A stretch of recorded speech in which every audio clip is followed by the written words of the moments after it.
தமிழ்நாட்டுல எல்லாமே சேஞ்ச் ஆயிடுச்சு. உங்க நகையையும் சேஞ்ச் பண்ணுங்க. உங்க பழைய நகைக்கு கிராமுக்கு 150 ரூபாய் கூடுதலா வாங்கி புது நகை எடுத்துக்கோங்க. அதே கம்மி சேதாரம் தான் உங்க லலிதால மட்டும்தான். ஆச்சி மசாலா எந்த சமையலும் ருசி தேடும் ரகசியம் 20 ரூபாய். ஹாலிடேஸ்னாலே அது நம்ம ஜிடி ஹாலிடேஸ் தான். GT Holidays, South India's #1 travel brand. You know you are special when you're with GT Holidays. மாண்புமிகு உறுப்பினர் மாரிமுத்து அவர்கள். மாண்புமிகு பேரவைத் தலைவர் அவர்களுக்கு என்னுடைய அன்பான வணக்கத்தினை தெரிவித்துக் கொள்கிறேன். இன்று பிறந்தநாள் விழா காணும் நம்முடைய தமிழக முதலமைச்சர் அவர்கள் நீடூடி வாழ்ந்து பல சாதனைகள் தமிழ்நாட்டிற்கு புரிய வேண்டும் என்று இந்திய கம்யூனிஸ்ட் கட்சியின் சார்பில் நாங்கள் மனதார வாழ்த்துகிறோம்.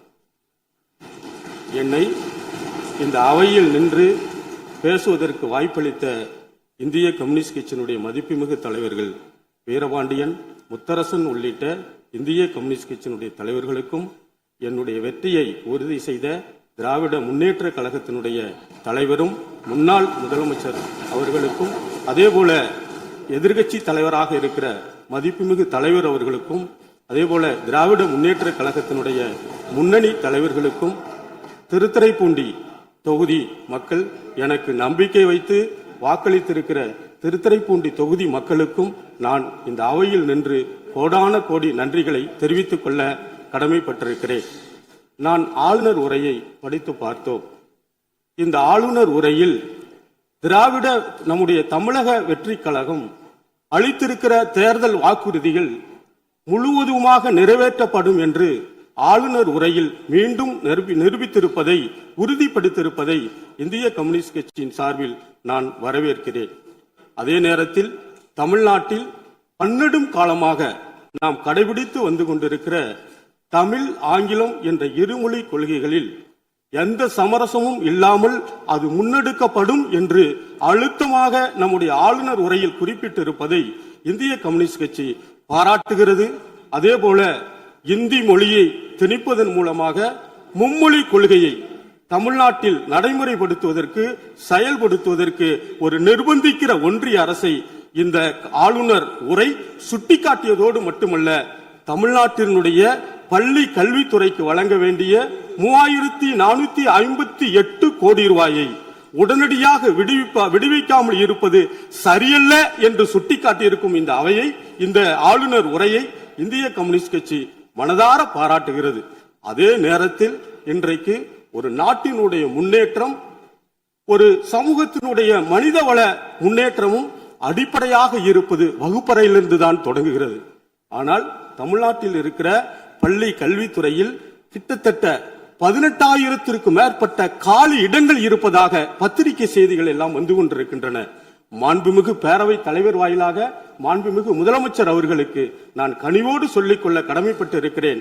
பள்ளி கல்வித்துறையில் இருக்கிற காலி பணியிடங்கள் எல்லாம் உடனடியாக நிரப்பப்பட வேண்டும் என்று நான் இந்திய கம்யூனிஸ்ட் கட்சியின் சார்பில் பணிவோடு உங்களிடம் விண்ணப்பித்துக் கொள்கிறேன்.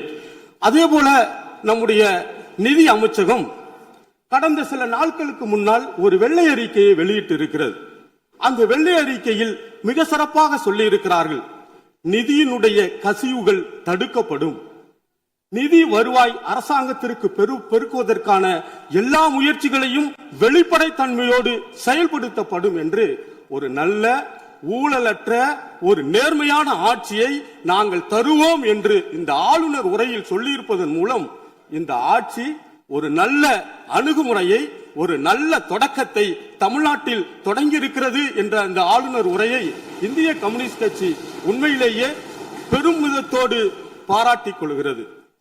தொழில் கொள்கையில் நாங்கள் அறிவிப்புகளை வெளியிடுவோம் என்று சொல்லியிருக்கிறீர்கள். தொழில் வணிகம் எளிமையாக்கப்படும் என்றும் சொல்லியிருக்கிறீர்கள்.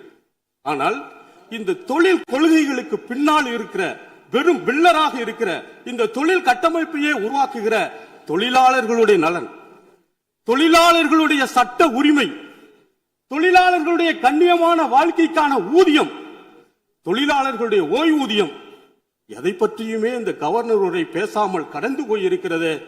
மாண்புமிகு முதல்வர் அவர்களே, பேரவை தலைவர் அவர்களே, இந்த தொழிலாளர்கள் நலன் குறித்து நாம் கவலையோடு பரிசீலிக்க வேண்டி இருக்கிற கட்டாயம் இருக்கிறது. ஏனென்று சொன்னால் ஒன்றிய அரசு இன்றைக்கு தொழிலாளர்களுக்கு எதிராக 4 சட்டங்களை வடிவமைத்து நடைமுறைப்படுத்திக் கொண்டிருக்கிறார்கள். தமிழ்நாட்டிலும் அது நடைமுறைக்கு வந்துவிட்டால் நிச்சயமாக தொழிலாளர்களுடைய நலன் எதிர்காலம் இன்றைக்கு மிகப்பெரிய கேள்விக்குறியாகி விடுமோ என்ற அச்சம் வந்திருக்கிறது. எனவே மாண்புமிகு பேரவை தலைவரின் வாயிலாக கவனம் பெற வேண்டும் என்பதற்காக இந்த கருத்தை நான் கூறிக்கொள்ள கடமைப்பட்டிருக்கிறேன். தூய்மை பணியாளர்கள் ஊரக வளர்ச்சியாக இருந்தாலும் சரி, நகர்ப்புற வளர்ச்சியாக நகர்ப்புறமாக இருந்தாலும் சரி, சமூகத்தின் ஒடுக்கப்பட்ட பகுதியில் இருந்து வேலை செய்கிறவர்கள், அன்றாடம் வாழ்க்கைக்காக வாழ்ந்து கொண்டிருக்கிறவர்கள், அவர்கள் எல்லாம் தனியாருக்கு விடப்படும் என்று பத்திரிகை செய்திகளை நாங்கள் பார்த்தோம். அவர்களுடைய உழைப்பு, அவர்களுக்கான வாழ்வியலை பெரும் முதலாளிகள் கையில் ஒப்படைத்து விடாதீர்கள். காரணம், இந்த அரசு மிக எளிய பின்னணியை கொண்ட அமைச்சர்கள் எல்லாம் இந்த அவையில் அலங்கரித்துக் கொண்டிருக்கிறார்கள். நாங்கள் பெருமையாக பார்க்கிறோம். அதுவும் மக்களுடைய பிரச்சனைகளை மக்களுடைய துணையோடு உறுதுணையோடு நாங்கள் நிறைவேற்றுவோம் என்று வெளிப்படை தன்மையோடு கூட இந்த அரசு ஆளுநர் உரையில் சொல்லிக் கொண்டிருக்கிறது. எனவே மக்களுக்கான அடிப்படையான பொருளாதார முன்னேற்றம், சமூக கட்டமைப்பில் மேம்பாடு செய்தல், இது அத்தனைக்கும் அடிப்படையானது உள்ளாட்சி தேர்தல். இந்த உள்ளாட்சி தேர்தல் கடந்த 2 ஆண்டுகளுக்கு மேலாக நடைபெறாமல், ஊரக வளர்ச்சியில் இந்த ஊரக உள்ளாட்சி துறையில் நடைபெறாமல் இருக்கிற காரணத்தினால் மக்களுக்கான பல அடிப்படை பணிகள் கொண்டு போய் சேர்ப்பதில் ஒரு பெரும் சிரமம் ஏற்பட்டிருக்கிறது. இன்றைக்கு என்னுடைய சொந்த தொகுதியிலேயே திருத்துறைப்பூண்டி தொகுதியில் மிக பெரும் பிரச்சனையாக உருவெடுத்திருப்பது குடிதண்ணீர் பிரச்சனை. வேதாரண்யம் கூட்டு குடிநீர் திட்டம், கொள்ளிடம் ஆற்றில் இருந்து தண்ணீர் எடுக்கப்பட்டு வேதாரண்யத்தை கொண்டு போகிற அந்த திட்டத்தை திருத்துறைப்பூண்டி தொகுதிக்கும் தனியாக வேண்டும் என்று அப்பொழுது முதலமைச்சராக இருந்த டாக்டர் கலைஞர் அவர்களுடைய ஆட்சி காலத்தில் திருத்துறைப்பூண்டி தொகுதிக்கு கொடுக்கப்பட்டது 30 ஆண்டுகளுக்கு முன்னால். ஆனால் இன்றைக்கு அந்த பகுதியில் குடிதண்ணீர் பிரச்சனை, அந்த தஞ்சாவூர் மாவட்டத்தில் இருக்கிற திருவைக்காவூர் என்ற இடத்திலிருந்தும் எடக்குடி என்ற இடத்திலிருந்தும் அந்த தண்ணீர் எடுக்கப்படுகிறது. அந்த தண்ணீரில் ஒரு போர்வெல் சுத்தமாக செயலிழந்து போயிருக்கிற காரணத்தினால் திருத்துறைப்பூண்டி தொகுதிக்கு முழுவதுமாக தண்ணீர் வரவில்லை, கொடுக்க முடியவில்லை. அன்றாடம் பெரும் சட்ட ஒழுங்கு பிரச்சனை இருக்கிறது. இங்கே மாவட்ட ஆட்சி தலைவரிடம் நான் நேரடியாக பலமுறை விவாதித்திருக்கிறேன். அதனுடைய குடிநீர் வழங்கல் துறை அதிகாரிகளிடம் நான் நேரடியாக பலமுறை சொல்லி இருக்கிறேன். இந்த குடிநீர் வழங்கல் துறையினுடைய நம்முடைய செயலாளர், முதன்மை செயலாளரை நான் சென்னையில் சந்தித்திருக்கிறேன். ஆனாலும் குடிநீர் பிரச்சனை எங்களுடைய திருத்துறைப்பூண்டி தொகுதியில் தீர்க்கப்படாமல் இருக்கிறது. நான் அதிகாரிகளை தொடர்பு கொண்டு கேட்டபோது அது தனியாரிடம் குடிநீர் வழங்குவதற்காக ஒப்பந்தங்கள் வழங்கப்பட்டு இருக்கிறதாக சொல்லுகிறார்கள். ஆனால் அந்த ஒப்பந்தக்காரர் குடிநீர் வழங்குவதில் மெத்தன போக்கடி இருக்கிறார் என்பதனை நான் இங்கே பதிவு செய்ய கடமைப்பட்டிருக்கிறேன்.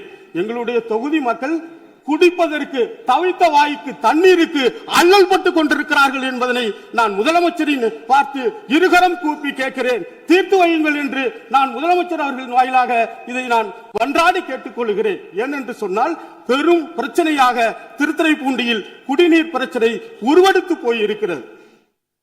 இன்னொன்றையும் நான் இந்த அவைக்கு சொல்லிக்கொள்ள கடமைப்பட்டிருக்கிறேன். ஜூன் 12ஆம் தேதி எப்பொழுதும் போல் காவிரியில் தண்ணி மேட்டூர் அணை திறக்கப்பட்டு எங்களுடைய பகுதிகளுக்கு விவசாயம் பணி தொடங்கப்படும். ஆனால் இந்த ஆண்டு விவசாயத்திற்காக தண்ணீர் திறக்கப்படாத காரணத்தினால் விவசாயம் பொய்த்து போயிருக்கிறது. கூட்டுறவு கடனில் வாங்கிய கடன்கள் எல்லாம் இன்றைக்கு ஒரு மிகப்பெரிய அளவில் கடன் சுமை ஏறிக்கொண்டே இருக்கிறது. முதலமைச்சர் அவர்களும் நம்முடைய தமிழக வெற்றி கழகமும் நாங்கள் ஆட்சிக்கு வந்தால் 5 ஏக்கருக்கு உள்ளாக இருக்கிற சிறு குறு விவசாயிகளுடைய கடன்கள் முழுவதுமாக நாங்கள் தள்ளுபடி செய்வோம் என்று நம்முடைய தேர்தல் வாக்குறுதியிலேயே இருக்கிறது. ஆனால் நாம் தள்ளுபடி செய்திருக்கிறோம், பாராட்டுகிறோம். ஆனால் அந்த சிறு குறு விவசாயிகளுக்கான அளவீடு என்பது நிலத்தின் அளவீடு இல்லாமல் அது தொகையின் அளவீடாக இருக்கிறது. ஏராளமான விவசாயிகள் அதில் பலன் பெற முடியாமல் இருக்கிறார்கள். ஆட்சியை எதிர்பார்த்திருக்கிறார்கள். சட்டப்பேரவையில் முதலமைச்சர் அறிவிப்பார்கள் என்று மிகவும் ஏக்கத்தோடு இருக்கிறார்கள். அதை செய்து தருவார்கள் என்ற நம்பிக்கையோடு பயிர் கடன்கள் முழுவதுமாக தள்ளுபடி செய்வதற்கு இந்த ஆட்சி முயற்சி செய்யப்பட வேண்டும் என்று நான் பணிவோடு கேட்டுக்கொள்கிறேன். அதே போல எங்களுடைய பகுதிக்கு எங்களுடைய பகுதி திருத்துறைப்பூண்டி, நம்முடைய கன்னியாகுமரி சென்னை தேசிய தொழில்தட சாலை மிகப்பெரிய அளவில் மன்னார்குடி வரை வந்திருக்கிறது. ஆனால் அந்த சாலை திருத்துறைப்பூண்டி வழியாக நமக்கு வேதாரண்யம் வரை செல்லுகிற போது அங்கே வரலாற்று சிறப்புமிக்க இடம் வேதாரண்யம். ராஜாஜி அவர்கள் உப்படுத்த வரலாறு உப்புக்கு வரி செலுத்திய போது காந்தியினுடைய அழைப்பை ஏற்று வரலாற்று சிறப்பு மிக்க வேதாரண்யத்தில் உப்பு எடுத்த இடம் வேதாரண்யத்தினுடைய வரலாற்று சிறப்பு மிக்க இடம். அதே போல வேதாரண்யத்தில் மிக சிறப்பாக மல்லிகை பூ உற்பத்தி செய்யப்படுகிறது. மீன் வளம் மிகப்பெரிய அளவில் இருக்கிறது. எனவே அந்த தொழில் வளத்தை பெருக்குவதற்கு நீங்கள் மன்னார்குடியோடு நிறுத்தி இருக்கிற அந்த கன்னியாகுமரி சென்னை தேசிய தொழில்தட சாலையை திருத்துறைப்பூண்டி வழியாக நீங்கள் நமக்கு வேதாரண்யம் வரை கொண்டு செல்லப்பட வேண்டும் என்று நான் பணிவோடு கேட்டுக்கொண்டு, எங்களுடைய தொகுதியில் வெள்ளக்குடி அரசு ஆரம்ப சுகாதார நிலையம் இருக்கிறது. அந்த ஆரம்ப சுகாதார நிலையம் கிட்டத்தட்ட 80 ஆண்டுகளுக்கு முன்னால் கட்டப்பட்ட அந்த ஆரம்ப சுகாதார நிலையம் இன்றைக்கு சிதிலம் அடைந்து கொட்டி போய்விட்டது. உடனடியாக நான் அந்த இடத்திற்கே சென்று மாவட்ட ஆட்சித்தலைவர், மாவட்ட சுகாதார அலுவலர் அவர்களை எல்லாம் சந்தித்து மாற்று இடத்திற்கு வைத்திருக்கிறோம். மாண்புமிகு அமைச்சர் அவர்களிடமும் நான் நேரடியாக வந்து மனு அளித்திருக்கிறேன்.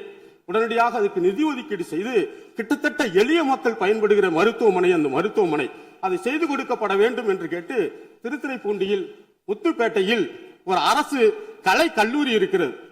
அந்த அரசு கலை கல்லூரி கடந்த ஆட்சியில் தொடங்கப்பட்டது. அதற்காக இப்பொழுது வாடகை கட்டிடத்தில் இருக்கிறது. மாண்புமிகு உயர்கல்வித்துறை அமைச்சர் அவர்களே எங்களுடைய மாவட்டத்திற்கு பொறுப்பு அமைச்சராக இருக்கிற காரணத்தினால் அந்த அரசு கலை கல்லூரிக்கு ஒரு புதிய கட்டுவதற்கான நிதியையும் ஒதுக்கீடு செய்யப்பட வேண்டும் என்று இந்த நேரத்தில் கேட்டுக்கொண்டு, எனக்கு பேசுவதற்கு வாய்ப்பளித்த உங்களுக்கு நான் மீண்டும் ஒரு முறை இந்திய கம்யூனிஸ்ட் கட்சியின் சார்பில் நன்றியை தெரிவித்து விடைபெறுகிறேன். நன்றி, வணக்கம். மாண்புமிகு உறுப்பினர் வே.இ. ஜோதிமணி அவர்கள்.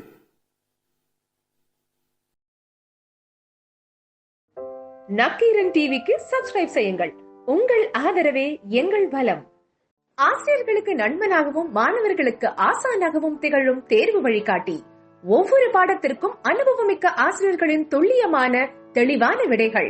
CNC இருக்கு, தேர்வு பயம் எதற்கு? இது தீரன் பப்ளிஷிங் ஹவுஸ் விற்பனை வெளியீடு.